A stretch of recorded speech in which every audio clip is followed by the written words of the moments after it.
우리에게 주어진 모든 상황과 환경 속에서 하나님을 가슴 깊이 예배하길 원합니다. 하나님을 온전히 바라보길 원합니다. 다 함께 사도신경으로 우리의 신앙을 고백하겠습니다.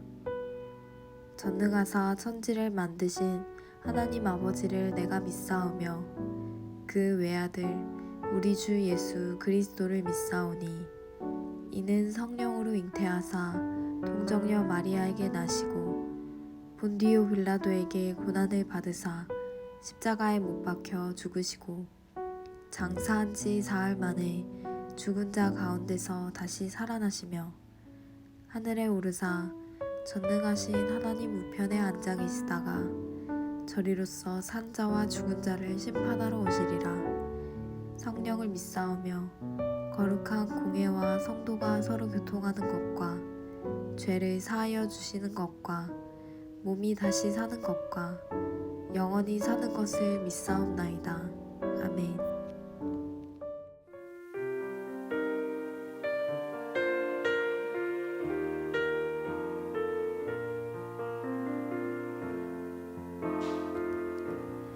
내 삶의 소망 내가 바라는 한 분 예수 닮기를 내가 원하네. 한없는 사랑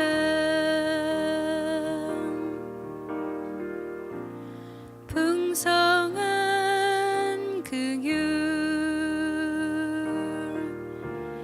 예수 닮기를 내가 원하네. 예수 닮기를 예수 보기를 예수만 높이길 내가 원하네. 내 평생 소원 예수 닮기를 예수만 닮기를 내가 원하네.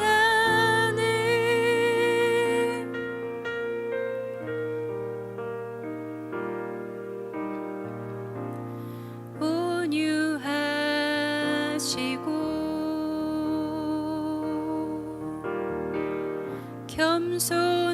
겸손하신 성품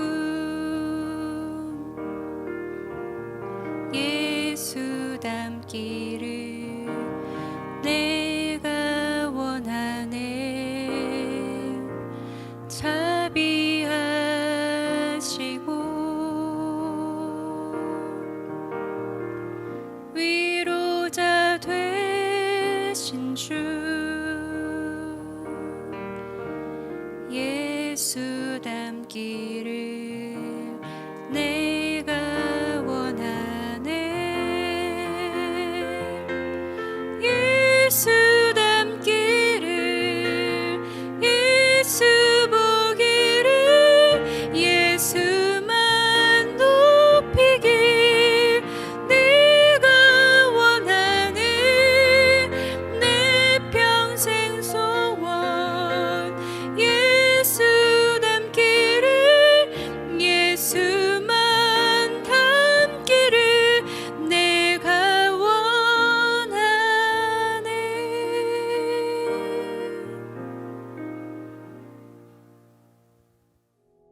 오늘 우리가 함께 나눌 말씀은 고린도전서 2장 6절부터 16절입니다.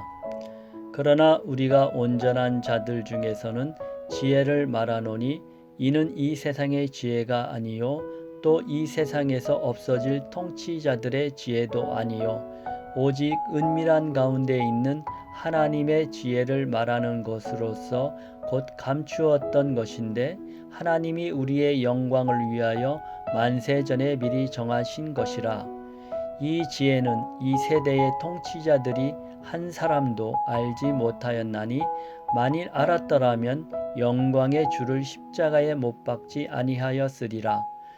기록된 바 하나님이 자기를 사랑하는 자들을 위하여 예비하신 모든 것은 눈으로 보지 못하고 귀로 듣지 못하고 사람의 마음으로 생각하지도 못하였다 함과 같으니라.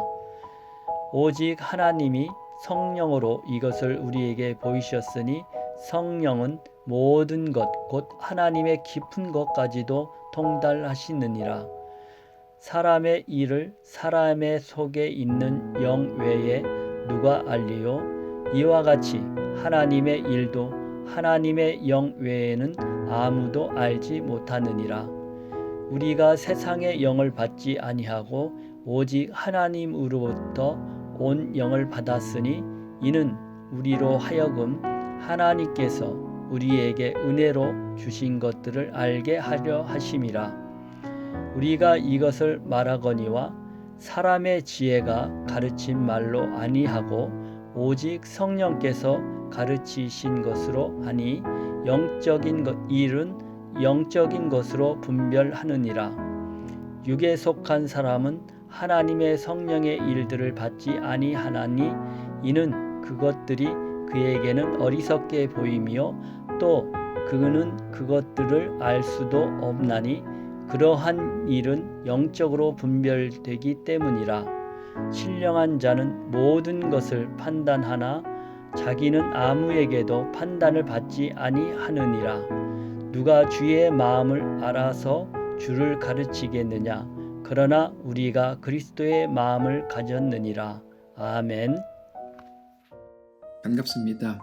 오늘 고린도전서 2장 6절부터 16절을 중심으로 누림이라는 주제의 말씀을 함께 나누겠습니다. 어제 본문에서 바울은 하나님의 완전하심이 항상 바울 자신의 연약함을 완전히 뒤덮는다는 것을 고백했습니다. 바울은 그때까지의 모든 상황 때문에 불안해하고 두려워하고 떨었지만 그렇기 때문에 바울의 능력이 아닌 오직 성령의 나타나심과 성령의 능력으로 복음이 전해진 것이 더욱 드러나게 될 것에 대해서 오히려 감사를 했습니다. 그러면서 바울은 지혜에 대해서 진짜 지혜는 세상 사람들이 보는 그런 것이 아니다. 유명한 사람들이나 통치자들의 지혜가 아니라 오직 하나님의 지혜가 진짜 지혜다. 그렇게 말합니다. 근데 하나님의 지혜는 감추어졌던 것이라고 이야기하죠. 6절입니다. 그러나 우리가 온전한 자들 중에서는 지혜를 말하노니 이는 이 세상의 지혜가 아니요 또 이 세상에서 없어질 통치자들의 지혜도 아니요 오직 은밀한 가운데 있는 하나님의 지혜를 말하는 것으로서 곧 감추어졌던 것인데 하나님이 우리의 영광을 위하여 만세전에 미리 정하신 것이라. 여기에 보면 매우 중요한 표현이 나오는데 하나님이 우리의 영광을 위해서 창조전에 미리 정하신 지혜다 라는 표현입니다. 여기에서 말하는 지혜는 복음을 말합니다. 그런데 복음이 무엇인가 하면 우리에게 대한 하나님의 구원 계획을 바로 복음이라고 부르는 겁니다. 근데 그 복음이라는 거는 나중에 어떤 신학자들이 정리를 해서 만들어 놓은 게 아니고 하나님이 창조 전에 이미 계획하셨다는 것이죠. 자, 여기까지를 살짝 정리를 해보면 지혜는 멀리 보는 겁니다. 세상은 당장 앞에 있는 문제를 해결하는 것을 지혜라고 말하지만 그건 절대로 지혜가 아닙니다. 당장 앞에 있는 것을 해결했지만 그것 때문에 파생되는 수많은 문제들이 얼마나 많은지 모르거든요. 당장 우리가 먹는 약을 한번 생각을 해보면 어떤 아픈 증상을 고치기 위해서 약을 먹습니다. 근데 그 약을 먹으면 그 증상은 사라질지 몰라요. 그러나 반드시 또 다른 부위에서 부작용이 생깁니다. 그래서 저는 두통이 오면 조금 센 두통약을 먹는데 그 약만 하나를 먹으면 끝나는 게 아니고 그 아주 작은 두통약 하나를 먹으면 위장을 버리기 때문에 위장약을 같이 먹어야 되고 그러면 소화에 또 문제가 생기기 때문에 소화기관에 관련된 약을 또 먹어야 됩니다. 그런 식으로 단 하나의 증상 두통이라는 어떤 증상을 막기 위해서 사용하는 아주 작은 약으로 인한 또 다른 부작용들을 치료하기 위한 다른 약들을 같이 먹어야 되는 거죠. 그렇게 두통이 생기면 최소한 3-4개의 약을 같이 먹어야만 두통이 조금 사라지게 되는 겁니다. 그거는 지혜라고 보기 어렵죠. 당장 앞에 있는 것을 해결했다고 생각할 수 있지만 그것으로는 결코 사람을 살리는 게 아니라 오히려 눈에 보이지 않는 더 많은 증상이 생긴다는 겁니다. 그건 지혜가 아닙니다. 그런데 사람이 행하는 모든 일들이 언제나 그렇습니다. 물론 그렇다고 해도 약을 먹어야죠. 두통 때문에 일상생활을 할 수 없다면 반드시 약을 먹어야 됩니다. 그러나 그게 진정한 지혜라고 볼 수는 없다는 말입니다. 사람이 행하는 모든 일들이 언제나 그렇습니다. 사람이 볼 수 있는 것은 당장 앞에 있는 것들이 전부입니다. 눈에 보이는 것, 귀로 들리는 것, 마음으로 느껴지는 것, 머리로 예상되는 것들밖에 볼 수가 없습니다. 그러나 하나님의 지혜는 다릅니다. 하나님의 지혜는 우리를 결국 구원하시겠다고 하는 영원한 완성입니다. 그리고 그것은 이미 창조 전부터 하나님께서 계획하셨다는 것입니다. 우리는 그게 이해가 안 되죠. 아니 그러면 하나님은 사람이 죄를 지을 것을 처음부터 아셨다는 말이냐? 하나님은 그러면 왜 죄를 막지 않았냐? 별의별 질문을 다 합니다. 사람의 지혜로는 어떤 것도 이해가 안 되기 때문입니다. 그게 사람의 지혜의 한계입니다. 그래서 우리는 하나님을 믿어야 하는 겁니다. 하나님이 말씀으로 주신 것들을 인정하고 그 앞에 굴복해야 합니다. 믿음이라는 말은 이해가 아니라 그것을 넘어선 굴복을 말하는 겁니다. 인정을 말하는 겁니다.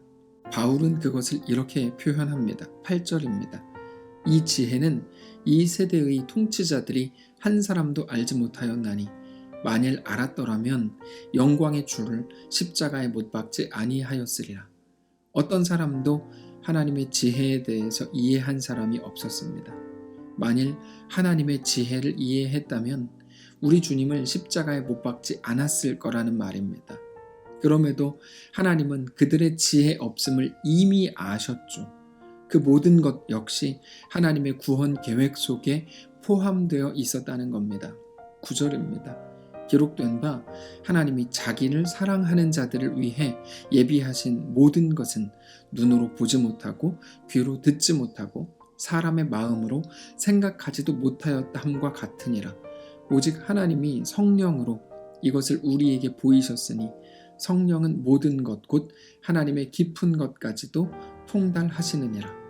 저는 우리 모두가 하나님 앞에 온전히 엎드리게 되시기를 원합니다. 우리는 하나님의 지혜를 판단하는 판단자가 아닙니다.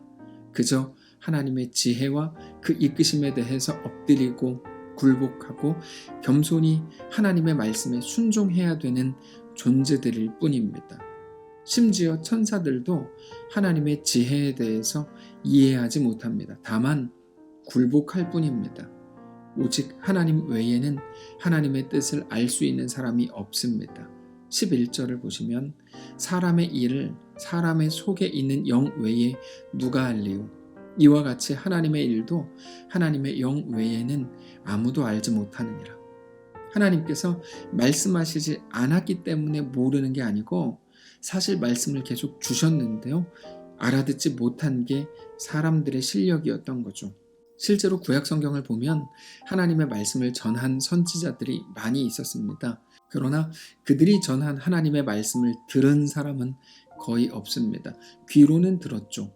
그런데 정말 이해하고 깨닫고 하나님 앞에 나아간 사람은 없었습니다. 예전에도 말씀을 드렸지만 실제로 수많은 선지자들 중에서 말씀 증거에 성공했던 예는 기껏해서 요나 선지자 정도였을 뿐입니다. 그러니까 하나님은 알아듣지도 못하고 알아들을 귀도 없는 사람들에게 말씀을 주신 거고 그 선지자들은 들을 사람이 없는 자리에서 하나님의 말씀을 전한 겁니다. 하나님의 뜻은 오직 하나님 외에는 알지 못하는 겁니다. 그러면 우리가 하나님의 말씀을 듣는다는 것 자체가 아무런 의미가 없는 걸까요? 그렇지 않습니다. 우리가 하나님 안에 속하게 될 때 하나님의 말씀이 우리 속에 역사하게 됩니다. 그래서 우리가 하나님의 말씀을 이해할 때 의미가 생기는 게 아니고 그 앞에 굴복하고 순종할 때 하나님의 말씀이 우리 속에 역사한다는 거죠. 12절입니다.